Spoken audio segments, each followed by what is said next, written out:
Hello दोस्तों, कैसे हैं? आशा करते हैं आप लोग अच्छे होंगे, मस्त होंगे। आज सीटेट का 1 से 5 तक के पेपर जो 7 जुलाई 2019 को हुआ था, तो वो डिस्कस करेंगे। इसके आगे का पेपर 2011 से 2018 तक के पेपर हमने अपने चैनल पे डाल दिया है, इसी चैनल पे, तो आप जाके देख लीजिए। और आगे 2019 का पेपर देखते हैं, सीडीपी का पेपर कैसा आया था। चलिए फटाफट स्टार्ट करते हैं। यहाँ पहला क्वेश्चन है, निम्नलिखित संरचनाओं में से शिक्षक का अधिकार नियम 2009 किसकी वकालत करता है? तो जो 2009 में शिक्षा का था, तो वो किसकी वकालत करता है? तो इसका आपका आंसर हो गया समावेशी विकास, यानी समावेशी विकास की बात करता है।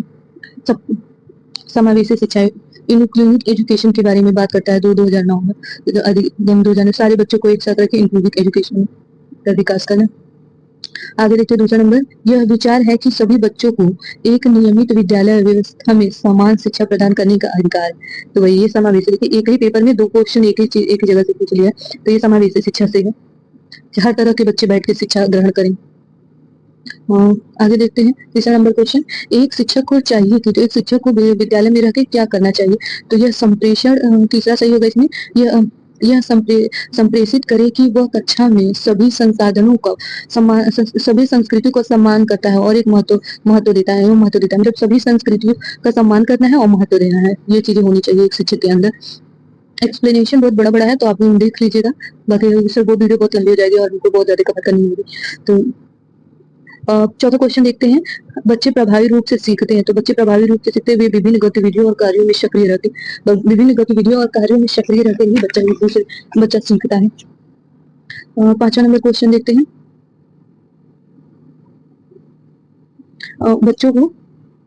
बच्चों को कक्षा में प्रश्न के लिए पूछने के लिए प्रेरित करना चाहिए, जो ज्यादा से ज्यादा उनको प्रोत्साहित करना चाहिए, ज्यादा से ज्यादा ऐसे क्वेश्चन पूछने चाहिए जैसे बच्चे उस चीज को बार बार आपसे पूछे, सीखे, अपने ज्ञान को कंफर्म करे, क्लियर करे अच्छे तरीके से। तो प्रोत्साहित करना, ये चीजें जरूरी है। और ये क्वेश्चन रिपीट हुआ है। आगे देखते हैं। निम्नलिखित में से कौन सी एक मुख्य प्रक्रिया नहीं है जिसके द्वारा सार्थक अधिगम घटित होता है? तो इसमें आपका चौथा है, कंठस्थ नहीं करना है। बच्चों को कंठस्थ नहीं करना है, रूट लर्निंग पे ध्यान नहीं देना है। तो बच्चा रट लिए, बस रट करके और फिर जाके वैसे वो पढ़े याद करे, रटने पे नहीं ध्यान देना ज्यादा। बच्चे को अधिगम उसको व्यवहारिक जीवन से या खेल कूद में या इस तरह की चीजें करके उसको सिखाना है, मगर उसको रूट लर्निंग पे ध्यान नहीं देना है। तो इसमें सातवां क्वेश्चन है प्रतिभाशाली। तो प्रतिभाशाली के बारे में आपको बताना है कि इसमें से मिलान करना है। तो सूर्य पहला आपका चौथा मिल जाएगा, पहले का चौथा होगा, और दूसरे का पहला होगा अधिगम प्रवाह पढ़ने में कमी, और तीसरे का दूसरा होगा मूल संसाधनों के बारे में सोचना, सृजनात्मक होगा, और चौथे का डी होगा। ये सही ऑप्शन दिया है, ऑप्शन दिया होगा, ऑप्शन यहाँ पे दिया है, तो आपका ये पहला वाला सही है। आगे देखते हैं। बच्चों की गलतियां होती हैं, तो ये अधिगम का एक भाग है। बच्चों की गलतियां अधिगम का एक भाग है, बच्चे गलती करके ही तो सीखेगा। 9 नंबर क्वेश्चन देखते हैं। मूल्यांकन क्या है? मूल्यांकन है शिक्षण अधिगम प्रक्रिया का एक भाग होता है। मूल्यांकन करने से हम बच्चों पे लेबल नहीं लगाना है, मगर मूल्यांकन करने पे हम ये जानते हैं कि बच्चे का स्तर क्या है, बच्चे के शिक्षा का स्तर क्या है, बच्चे में कितना डेवलपमेंट हो पाया, उसके शिक्षा का स्तर क्या है, और हमें अभी कितना मदद करने की जरूरत है, कितना हेल्प करने की जरूरत है कि बच्चा और अच्छे से सीख जाए चीजों को। 10वां नंबर क्वेश्चन देखते हैं। संरचनात्मक दृष्टिकोण के अनुसार अधिगम है, तो एक सक्रिय और सामाजिक प्रक्रिया। एक सक्रिय मतलब निष्क्रिय नहीं, सक्रिय मतलब पॉजिटिव है और सामाजिक प्रक्रिया है। 10वां नंबर हो गया। 11 नंबर क्वेश्चन देखते हैं। जब शिक्षक को विद्यार्थियों एवं उनकी योग्यताओं के बारे में सकारात्मक विश्वास होता है, तब विद्यार्थी सीखने के लिए उत्साहित और प्रेरित होते हैं सीखने के लिए। तो इसमें चौथा सही होगा। 12 नंबर क्वेश्चन देखते हैं। एक शिक्षक बच्चों को प्रभावी रूप से समस्या का समाधान करने में सक्षम बनाने के लिए किस तरह से प्रोत्साहित कर सकता है? तो इसमें आपका तीसरा कोड नंबर सही होगा कि बच्चों की समस्याओं को सहजता पूर्वक अनुभव करना, सहज पूर्वक जानना या अनुभव करना, और फिर उसके बाद विकल्पों को देखना और उनके लिए प्रोत्साहित करना। इसमें आपका तीसरा सही होगा। 13 नंबर क्वेश्चन देखते हैं। 13 नंबर में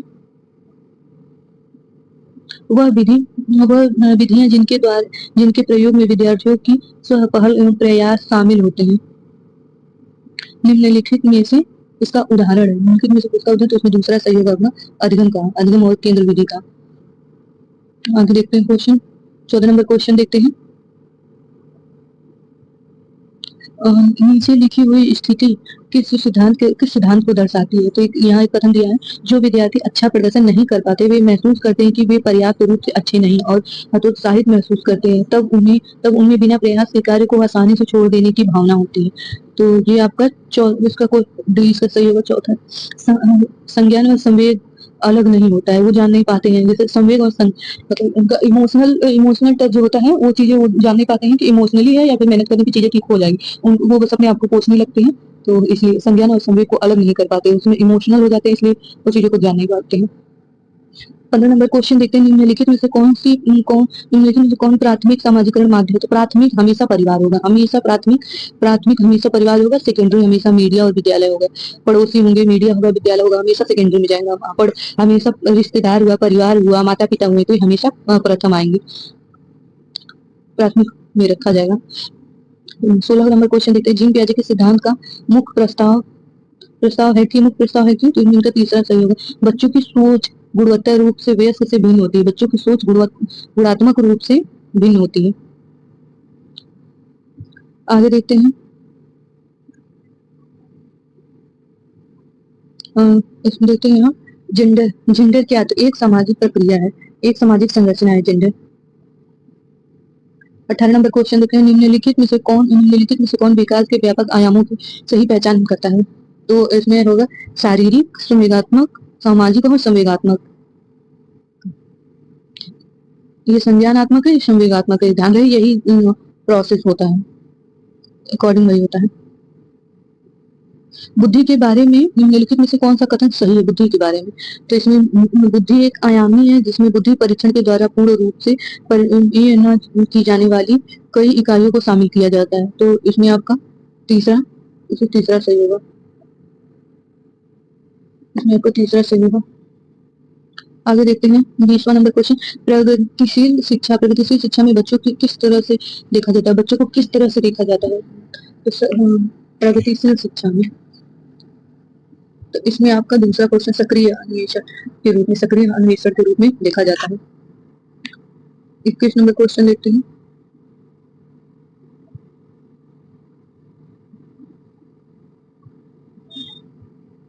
लेव वाइगोत्स्की के अनुसार अधिगम है, तो ये एक सामाजिक गतिविधि है। 22 नंबर क्वेश्चन देखते हैं, निम्नलिखित में से कौन सा पूर्व क्रियात्मक अवस्था काल के बच्चों को विशेषित करता है? तो ये आपका दूसरा होगा। आगे देखते हैं 23 नंबर क्वेश्चन, बच्चों और उनके अधिगम के संदर्भ में निम्नलिखित में से कथनों में से कौन सा कथन सही है? तो कौन सा कथन आपका सही है, इसमें सही दर्शाया गया? इतना आगे देखते हैं 23 नंबर का, ये आपका चौथा नंबर क्वेश्चन सही है। ये सभी बच्चे सीखने के लिए स्वाभाविक रूप से प्रेरित होते हैं तथा सीखने में सक्षम होते हैं। आगे देखते हैं 24, चालक विकास की दर में व्यक्तिगत विविधताएं होती हैं, फिर भी चालक विकास का क्रम से तक होता है। क्रम क्या होता है? तो सूथल से सूक्ष्म होता है, आपका ये भी सही है। अपकृष्ट चालक विकास अपकृष्ट से परिकृष्ट होता है, सूथल से सूक्ष्म होता है। 25 नंबर क्वेश्चन देखते हैं, वह अवधि जो वयस्कता के संक्रमण की पहल करता है उसे क्या कहते हैं? तो इसमें आपका चौथा किशोरावस्था होगा, किशोरावस्था में। 26 नंबर देखते हैं, जीन पियाजे के अनुसार बच्चे, तो इसमें पहला प्रक्षेपण, आगे का क्वेश्चन देखते हैं, इसमें आपको चौथा सही होगा, ये चौथा इसमें आपका सही है। ज्ञान को सक्रिय रूप से संचारित करते हैं, जैसे जैसे वे दुनिया में आते हैं और दुनिया में व्यवहार और कौशल का प्रयोग करते हैं तथा अन्वेषण करते हैं और सीखते हैं, तो ये चौथा नंबर और सही होगा। 27 नंबर क्वेश्चन देखते हैं, मौखिक संवाद जो बच्चे अपने आप से करते हैं उन्हें ले वाइगोत्स्की क्या कहते हैं? व्यक्तिगत मौखिक कोई प्राइवेट स्पीच।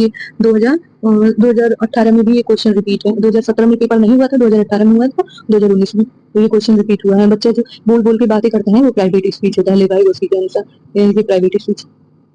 28 नंबर क्वेश्चन देते हैं, खिलौने, पहनावे की वस्तु, घरेलू सामग्री, व्यवसाय एवं रंगों को विशिष्ट लिंग के आधार पर संबंधित प्रतिपादित करा जाता है। तो ये जेंडर रूढ़िवादिता है, जैसे कि लड़कियों को पिंक कलर पसंद है और लड़कियां गुड़िया से ही खेल सकती हैं, लड़के गाड़ी जहाज से और सारी ऐसी चीजों से खेल सकते हैं, मगर लड़कियां गुड़िया गुड़ से ही खेल सकती है। तो वो सारी चीजें, तो ये जेंडर रूढ़िवादिता है। 29 देखते हैं, एक प्रारंभिक कक्षा कक्ष में एक बच्ची अपने साथ जो अनुभव लाती है उसे क्या कहते हैं? तो उसे उन्हें शामिल किया जाता है, उसका संचार किया जाता है। बच्चा जो भी बाहर से सीख के आता है उसका उसको एटीट्यूड ग्रहण किया जाता है। 30 नंबर क्वेश्चन देखते हैं, एक बच्चा तर्क प्रस्तुत करता है कि जिहाद को दवाई की चोरी, ये एक केस के बारे में बताया गया है। ये नैतिक विकास के बारे में जो किया गया है, थ्योरी के बारे में बात कही गई है कि उसमें उसकी पत्नी बीमार रहती है और उसकी जो दवा है, जो इंजेक्शन है, वो काफी महंगा मिलता है और वो आदमी बोलता है कि हमारी पत्नी बीमार है, हमें वो दवा चाहिए। तो ये केस एक बच्चों के सामने रखा जाता है, फिर वो दुकानदार, वो दवा एक ही जगह मिलती है और वो दवा दुकानदार नहीं देता है और उसके पास पैसे थोड़े कम होते हैं और वो बचाने की बस एक ही सिचुएशन होती है कि वो भी दवा उसको चाहिए। तो जब दुकानदार नहीं देता तो जो पति होता है वो दवा चोरी करके लेके जाता है अपनी बीवी को बचाने के लिए। तो इस तरह का केस रखा जाता है सामने बच्चों को कि बच्चे इस पे क्या बताएंगे कि वो चोरी किया तो वो गलत है या सही है या क्या चीजें हैं। तो उसी केस के बारे में बताया गया है। बच्चों का नॉलेज चेक करा जाता है कि बच्चों क्या सोचते हैं, हर बच्चों का अलग अलग डिफरेंट डिफरेंट वो होता है, आंसर होता है, डिफरेंट डिफरेंट तरीके से वो लोग सोचते हैं। कुछ बच्चे बोलते हैं नैतिक विकास, नहीं चोरी करना गलत है, कुछ बच्चे बोलते हैं कि हाँ सही है क्योंकि वो एक ही ऑप्शन था बीवी को बचाने के लिए। तो ये दूसरा नंबर क्वेश्चन सही होगा। आई होप आप लोग को अच्छा लगा हो वीडियो और मिलते हैं नेक्स्ट वीडियो में। बाकी सारे वीडियो मैंने चैनल पे डाल दिए हैं, तो आप उसे जाके जरूर देखिए। Thank you for watching.